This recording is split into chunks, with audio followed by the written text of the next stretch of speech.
Good morning, guys.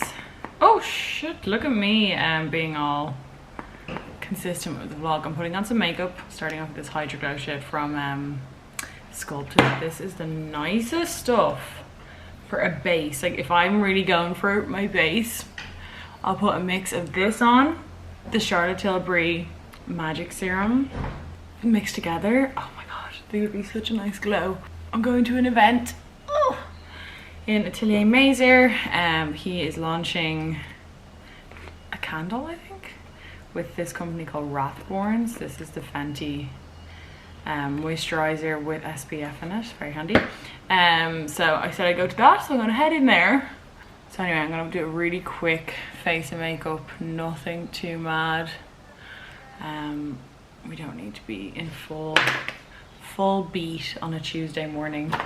I've been loving this. It's the Luna airbrush. It's kind of like their version of Flawless Filter. I don't have a Flawless Filter at the moment. I think they're kind of sold out, and to be honest, I'm still kind of traumatized after ordering my shade from ASOS and getting shade 2, which is way too light on me. Now obviously I'm just lazy. I mean, tell me if you're the same. I can never ever like do a return. It's just I can never do it on time. So yeah, I haven't ordered a new one, but this is pretty good. Definitely does the job. Anyway, I really need a new cream bronzer. I love this one from Fenty in this stick, but I really want one that's kind of like now I had the Refi one, but I think I've lost it. And honestly, the Refi one, the color was like meh, like just on me. Like if you were a tiny bit, like when I wear tan, to be honest, if you were a tiny bit paler than me, it'd be perfect. But the color on me just wasn't really giving what I wanted it to give. I wanted a little bit more warmth. I don't really want to get the darker one because that looks way too dark, if I'm honest. So any recommendations, send them my way. So I'm having like, I know, typical me, same old me. I'm having another like crisis over how I'm supposed to be dressing. I think it's just like a seasonal thing, if I'm honest. But yeah, I've just like, I opened up my wardrobe there and I was like so uninspired, to be honest. Yeah, so that's just kind of wrecking my head because I'm like, oh, do I dress for summer? I mean, it's quite cloudy out today, but it's definitely not cold. I've been laying my brows a little thinner lately as well. I've just been kind of putting gel through them and not really bothering with any pencil. I'm also in between two minds what to do with my hair. I've had the bangs, now they're really growing out at the moment, like, you know what I mean? But I've had them for so long now. Like I first got them in 2020. I remember it was during the pandemic, and I actually do love them because they give my hair a bit of shape, but I just don't know what to do with my hair because, like, not to be that bitch, but like everyone kind of has the L curtain bangs lately, and that's fine. Like they actually do look really good and I love them, but I just don't know whether I want to commit to it again or do I want to do something different. I think I will get like a version of bangs though, because I do think the way my hair falls, like it does need some kind of shape around my face. I don't know, it's just my hair's annoying, but I don't know if I want to get like a similar kind of bangs shape or do I want to do something a bit different. Anyway, that is my light makeup. So I changed my outfit last minute. I think this is much better. So one thing about fucking loafers, I find like they're so cute and I love how they look, and they're so comfy, by the way, if anyone's gonna get them. I don't know why, like I really thought they were gonna be so sore, but the one thing about them is like you have to style them right, because like I'm not a very preppy person, but they can go very preppy very quick. Yeah, I feel like they can be kind of the only preppy part, well, maybe two parts of your outfit can be a little bit preppy. Like I'm wearing this like pleated skirt, and then just with the shirt it just looked like I was in Gossip Girl. Anyway, for once in my life I'm not running for the train, so I should get there by about 12. I think I was meant to be there at 11, I think, but like it's a drop-in event between 11 and 1, so I'll just drop in at 12 for a couple of minutes, then head home.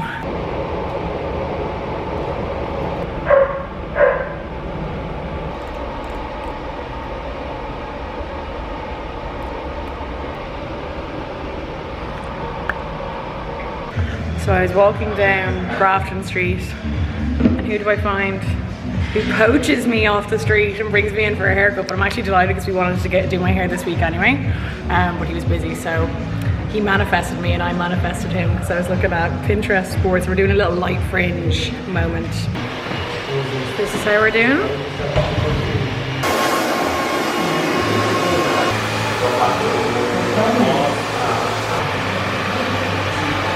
So guys, this is what we went with. Choppy little fringe. Matthew's signature bouncy blow dry. Hey guys, so it's much later in the day. I've recorded and edited my podcast, all scheduled, ready to go. And now I'm gonna make a snack. Evan's out for the evening, so I'm just eating by myself. But by the way, if my fringe starts to look crazy, it takes like a day or so for like a fringe to settle. I love it. Anyway, I'm gonna make some homemade, or try and make some homemade onigiri. So I've got some rice that's ready, some sticky rice, and then I have 2 fillets of salmon, and I'm gonna make it like spicy mayo mixed up. We're gonna see how it goes. I've never made this before, but I've seen it lots on like Instagram and shit. I mean, it's pretty much like a version of the salmon bowl, but different. So into the salmon I'm going to put some sriracha, some mayo, and a little bit of soy. So there's all that. We're just going to mix it up. You can make this also with canned tuna, if you have canned tuna or canned salmon. Now I know you can do this, like you can form a ball and put the filling in it, or I think you can just mix it all together. I might form a ball. And now we're gonna take our rice and form a ball. I need to wet my hands. Wetting your hands means that the rice won't stick to your hands. So we're gonna grab a handful and start forming a ball. And then we're gonna, like, I think make it like a pancake, and then make a little dent in it, and we're gonna put the filling in that. I don't know if this is gonna work. Okay, the other few, we're just mixing it all in together. This is hard. Okay, we're just like mushing it up now into a big ball. Here we go. And then you form it into like a triangle. And then we're gonna get some seaweed. I basically fucked it up a bit, but I'm gonna do 4 more. Wrap them in cling film, keep their shape, put them in the fridge for a little bit, and then eat them. Here we go. This one looks the best. I put some sesame seeds in this one, it still looks cute. This is my first one that was huge. But they actually look pretty decent. Anyway, it is time for me to retire for the night. I am going to sit down, watch some TV, relax. I'll be back tomorrow. See you then. Hey guys, so it's the next day. Me and Evan are on our way to the cinema. We're going to see Don't Worry Darling. Evan, do you know the drama that's been going on around this film? No? Well, I know it's house was spotting around or something. Yeah. Do you want a quick rundown or no? Well, you give them a quick rundown. Well, I'm sure they all know that. I'd say they all know the tea, but that's the main reason I want to go. So you could say that the publicity stunt has probably worked, because I mean, if it is a publicity stunt, I definitely think there is real drama. I think all the Florence Pugh stuff is definitely real, and that's crazy. I was watching videos about it all today, but we'll give a review. We'll do a review afterwards and let you know what we think, because I think it's a very hyped up movie. So we're gonna go to the Stella, see it, and then maybe get some food after if we have time. We're here. We're in our seats. I love the Stella. It's my favourite cinema. If you haven't been here before, it's so nice. You get like table service, footrests, your own little private booth. You can get a kind of private couch as well, but like I wouldn't be going near that, to be honest. The seats are better. Anyway, I'm stocked up on popcorn. I'm gonna get a glass of wine, and then we'll see how this movie is. Who's Olivia? Olivia Wilde. Yes, the producer. She directed it. Okay, yeah. So we're just out of we got McDonald's, and we'll talk about the movie. So Evan, what would you give it out of 10? I'll give it a 6, 7. 7? Like I think 7 better out of than a 7, 6. yeah. Yeah. Actually, as far as Rotten Tomatoes goes, I'll give it a 7. Were you surprised by the plot? Yeah. Like, did you I thought it think was going to be a rom-com with 2 of them in bed. They did the posters are selling to the wrong people. Oh, you think? Well, I guess maybe that's their thing where they're like trying to make it out like it's a rom-com, and then you go in and you're like, whoa, my mind is blown. Anyway, I thought it was really good. There was parts of it. Now I do have to say, I don't think Harry Styles' acting was great. Like, I thought that when he was like acting or in more intense scenes, he just screamed, which like worked, but I don't know. And I'm also now more than ever a Harry Styles is bald truther. The man is bald, I can tell. But I will say, Olivia Wilde is really good now. And so Florence Pugh, I did think carried the movie. What do you think of? That's very good. Randomly, like, popular actress. Well, Those kind of movies. well, like, she has such a cult following because of Midsummer. Yeah, very good. And like, it makes sense, I think, that Olivia Wilde like cast her because she's such a like hot actress at the time now. Like, she's like the next big thing, you know. She's in like Little Women, she was in She did a great job. And she looks cool. I was saying to someone earlier that as toxic and horrific as he is, I do think Shia LaBeouf would have been really good in that role. Harry Styles was just unconvincing. Like, I kept thinking that like, for instead of acting, he kept just shouting. And I was thinking, would Shia LaBeouf being too much of a dominant character to act in his role? Like, does he play a mute sort of good husband? Yeah, that's true. I do think that like, it's hard when it's someone like Harry Styles. It was like when Lady Gaga was in A Star Is Born. It's hard to not see Harry Styles. Like, I just kept seeing Harry Styles. Like, you know what I mean? And I think the sign of a good actor, especially like a musician turned actor, is that like you see. Styles. He was grand. But it is definitely worth going to see. Oh, yeah. A lot of Lynchian references, as you said. Good morning. Oh, we are looking fresh, I guess. My fringe is still figuring out how to sit. I'm in town today, well, for the morning anyway. I am going to get my Botox done. I'm so excited. Like, I'll actually be able to show you like a proper before. Like, look at the movement in my forehead now, right? I get so many lines like crossways. I don't really get them as much. I don't really care about them either. But I cannot wait to get the Botox done. I haven't had it done since, I think, there's always someone on that fucking piano every time. I haven't had them done since before I went to Italy, so it would have been May. But I get it done with Dr. Emma in Marion Square, and I always get asked who does my Botox. I might see if she'll do some of my lips, I don't know, I'm gonna see. But I always get asked who I go to for aesthetic bits, and it's Emma. So I'm gonna bring you guys in with me, show you guys, maybe trigger warning, I might show some needles, show you guys the process, where she is. She's on Marion Square, because I just get asked so much that I need somewhere dedicated. I actually did a vlog of hers before, but it was before she had her like proper clinic in Dublin. So I'm gonna head there now. She's on Marion Square, as I said.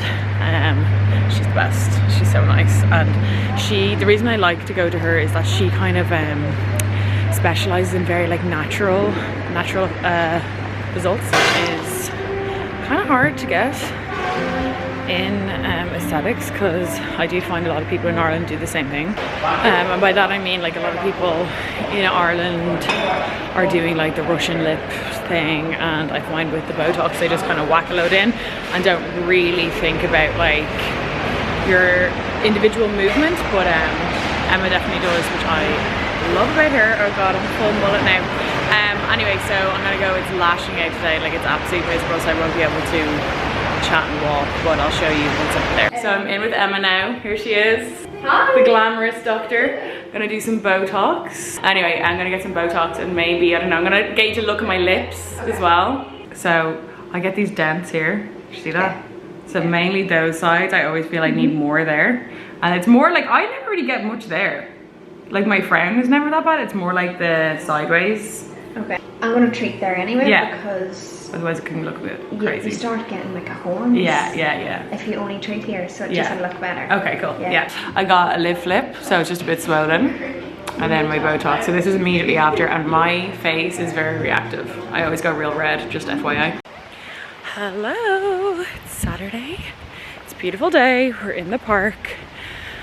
Felt like feels very autumnal, which I love. I don't know about you guys, but I'm still 100% on the like, what's it called, academic calendar, where like I always feel September is kind of like new year, fresh start. Yeah, I do it in January too, but I think it's nice to have two of them, you know. So I've just been kind of enjoying the autumn, and we've been having some beautiful weather. It rained one day, but it's so nice. It's so like autumnal and not crisp, but still warm, and I'm just ready for like scary movies, Halloween vibes. That's my jam. I used to, oh my god, fringes in the wind, I swear to god, look at that. I used to be very like, I don't know, I used to like convince myself that I hated every single season except for summer, and it made my year so miserable, because like I just feel like if you have that mindset, not to go all annoying and like toxic positivity vibes, but it is something that actually helped me. I feel like now I try and embrace one thing about each season, and now I've realised that like, I mean, I do love summer. I cannot get a moment's peace in this park today, guys, I swear to god. If it's not like someone's staring at me like I'm an absolute nut job for talking into a camera, which I like admit does look weird. It's like people cycling up behind me, like stop, or Elle like running over to a dog. What I was trying to say is I now try and look at every single season and try to take something out of it that I really enjoy. I know, not new news, this is like, I did not invent this, but it did really help me. And I do realise that I actually love autumn, and there's things about winter that I also fucking love. And now it's just like, summer is like whatever, instead of like building up your whole fucking year for this one season that goes by in an instant, it's better, you know? And days like this in autumn are what I love, like just the sun being kind of low but warm, the trees are still green but they're kind of starting to fall. It's so nice, you don't need a jacket but you can still wear like something cozy like a hoodie or whatever. I do love it, and I love embracing Halloween vibes. That is my favorite, that's my ultimate favorite. I've said it before I think, but I don't even like do anything specifically on like Halloween the actual day, like I don't really care about that. I don't really dress up or anything like that, but I just love the overall vibe, you know, the movies, the time of year. Usually me and Evan like only watch scary shit when it's coming up to spooky season, because that really helps you get you in the mood. And at Christmas we watch a lot of like Christmas movies, because like why not indulge in it, you can only do it once a year. And last night actually we were watching Dahmer, that new Jeffrey Dahmer TV show by Ryan Murphy. It's so good.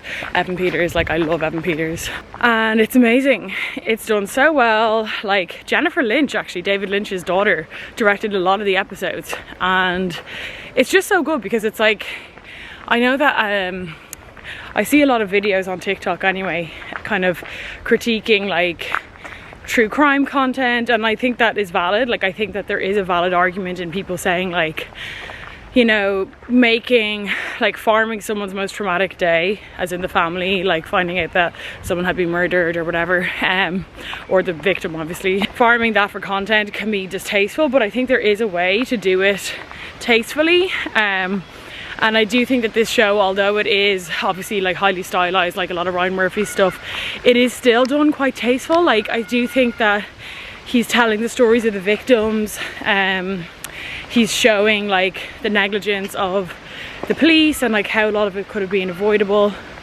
I swear to god, people, why are you walking through the things like that when I'm talking about Jeffrey Dahmer? Freaking me out. So yeah, I do think it's really well worth a watch, and I've binged, like we're on like episode 8 I think out of 10, so we're nearly finished it. So let me know if you guys have been watching it as well. Anyway, I'm gonna enjoy the rest of my walk, listen to some music. Anyway, gotta go.